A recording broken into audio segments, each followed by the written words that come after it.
My 29M wife, 29F, has been having an affair for 2 years, and I have been aware of it pretty much the whole time. We've been together for 7 years, married for 5, and we don't have kids. I have been working from home since COVID hit, and for the last 3+ years, she has been a secretary in a large office building. Now, I'm not going to pretend like we had the perfect marriage 2 years ago and that I can't believe she would do this. I was totally complacent in my life and really wasn't putting much effort into our relationship at all. That doesn't excuse what she did, and she had her own issues with intimacy and communication that led us to where we were then. I just want it clear I'm no saint in all of this. I totally understand we were basically roommates that, on rare occasions, satisfied each other's needs in bed. Well, I found out right away when the emotional affair started. I've got everything logged into every device we have, including my work computer. I mean synced email, text, photos, social media, etc. So I was basically reading her affair regularly, including when it became a physical affair about 4 weeks in. The part that told me this was over, though, was that I felt nothing about it. I was totally indifferent, maybe a little embarrassed at worst. When the physical affair started 2 years ago, I recognized that this marriage was at its end, and that I should just divorce, mostly because I felt nothing. I started looking into lawyers and figured we could just do this easily and amicably. Well, here's where the crazy part happens. When the emotional affair started, she seemed, I wouldn't say happy, but less sad. Then the weekend after the physical affair started, I got the shock of my life. She came into my office that Saturday morning and asked me to take her on a hike and picnic. Initially, I thought this was the moment to burst her bubble and reveal what I know. But I didn't. I decided to actually get up and do this. I kind of thought she was going to reveal it herself and ask for a divorce. We had a really nice time, it was a great day, and she never brought up anything. I chalked it up as one more good memory before we end this thing. Then she asked me out again that week. Then we had intimacy. I don't know if it was shame, or guilt, or what, but she was basically taking the initiative to improve our marriage. After that first week, she began to open up more about her feelings. For some reason, I had a fire lit under me and started to make some effort in our relationship. I began reconnecting with some old friends and got all the laundry off the gym equipment. The affair continued, but as we spent more time together over those early weeks, and since it really gave me no concern and everything seemed better, I decided to just forget about divorcing her and start enjoying my life. I do still love this woman very much. Up until 2 days ago, we were in a really solid place. We had outings every other weekend, date night on Thursday, regular intimacy, and communication. I don't even read their messages anymore, just occasionally to see if it's still going on. 2 days ago, I noticed she was having frequent and long conversations with one of her close friends. I asked my wife about it, and it turns out this friend's husband got caught having an affair, and my wife has been comforting her. This wouldn't have been a big deal, but my wife then started bashing the husband for cheating. I don't know why I said it, but it came out, you're one to judge.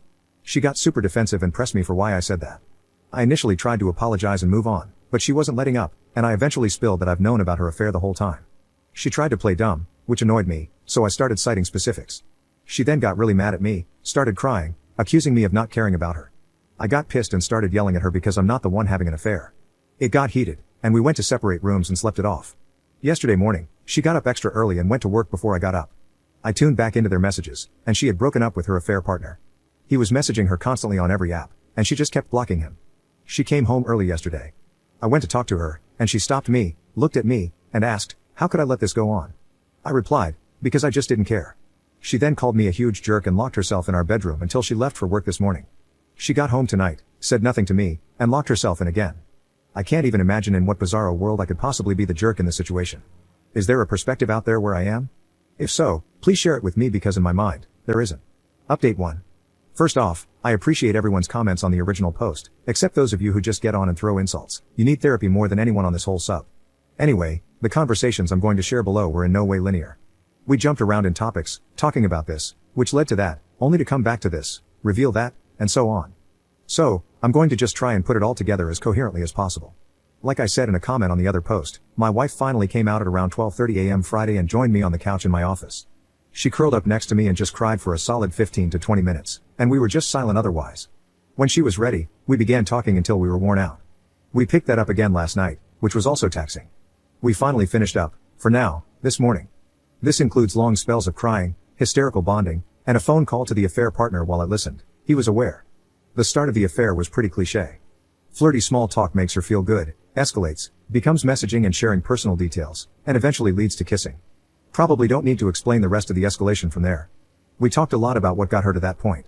She remembers it seemed like nothing she did could get my attention. I agreed with this completely. I also stated, though, that I don't remember too many attempts. She acknowledged that she wasn't very forthcoming in those days, always hinting at what she wanted and not just outright saying it. There wasn't any one moment, she said, that broke the camel's back, just a collection of times. When the affair partner came into the picture, the validation was intoxicating, especially in contrast to years of neglect. However, she said she felt a ton of guilt and shame. She was in the same spot I was when it started, assuming we would just divorce as we were largely just roommates at that point. The hike and picnic were supposed to be the last bit of assurance that our marriage was over. She did not expect me to agree to go or for it to be such a pleasant time. From that point, we started reconnecting, and she made the decision to make the effort as long as I kept making the effort. She opened up more, and I was responding. That got us to where we've been the last 2 years. As to why she didn't end it with the affair partner once I was back, she admitted she was just being selfish, kept telling herself she would but didn't actually want to. I was planning dates, listening, and back to initiating intimacy often. He doted on her and validated her. She had the best of everything. Eventually, she just convinced herself that what I didn't know didn't hurt me. This makes her feel stupid now, knowing I knew the whole time. We talked about my surveillance, and she said she is having trouble getting over this and feels betrayed. I didn't give her any excuses. It came up because she did ask how I knew, and I told her she's been logged into our old desktop and work computer on her email, Insta, Facebook, etc., for years, as well as it being connected to our cloud. I owned up to how wrong this was, but we both agreed that if we are going to make the reconciliation work, we're going to have to forgive each other for a lot of things. As many said and were right about, my I don't care statement was extremely triggering and hurtful. It took her right back to where we used to be. I took advice and organized my thoughts and told her that it wasn't that I don't care. I care about her immensely and changed for the better these last 2 years because I wanted to be there for her. I then explained I should have said it doesn't bother me. She's still trying to wrap her head around this. I'm trying to explain how I just basically don't feel jealousy or insecurity, which is hard to put into words. It also causes a mix of emotions on her end. I told her that having her be happy again made everything worth it for me. Also, the affair got me on my feet for the first time in years, so in a way, I've kind of told myself it was a blessing these past years. Finally, to address the breakup with the affair partner, she said once it was out, she went into a doom spiral, thinking everything in her life was a sham. She felt guilty over everything. She cut him loose, and locked me out. She was basically beating herself up for being awful to both of us. Listening to her call with him was hard even for me. From what she's told me in our conversations and from the call, I'm pretty convinced he is in love with her. I think he was holding out hope we would divorce at some point. She laid it out for him that we would not and were going to do everything to make this marriage work. He didn't beg or degrade himself but seemed genuinely hurt. When the call ended, she reblocked him and stated she has to go no contact so he can heal and actually go find someone, and we can fix our issues. We are working out our plans to fix our marriage. Not totally sure where to go from here. She wants individual counseling for herself, so we will make that happen.